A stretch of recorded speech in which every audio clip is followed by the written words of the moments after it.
मैं आपको 5,000 का नोट दूं या ये डब्बा दूं, दोनों में से आप क्या उठाएंगे? मैंने टिकटॉक पे भी देखा है, यूट्यूब पे भी देखिए मेरी वीडियो। जी जी। डब्बा चाहिए? जी, डब्बा। पिछली बार से रसगुल्ला निकला था। हाँ? हाँ? डब्बा या 5,000? जल्दी बताओ। डब्बा। पिछली बार रसगुल्ला निकला था, आपको चोट निकले।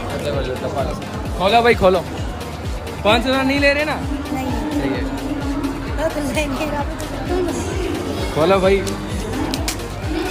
देखते हैं भाई क्या निकलता है इसके अंदर। खोलो खोलो। वो एयरपोर्ट। एयरपोर्ट्स, ये 25,000 रुपए के 2022 के 2022 के एयरपोर्ट्स।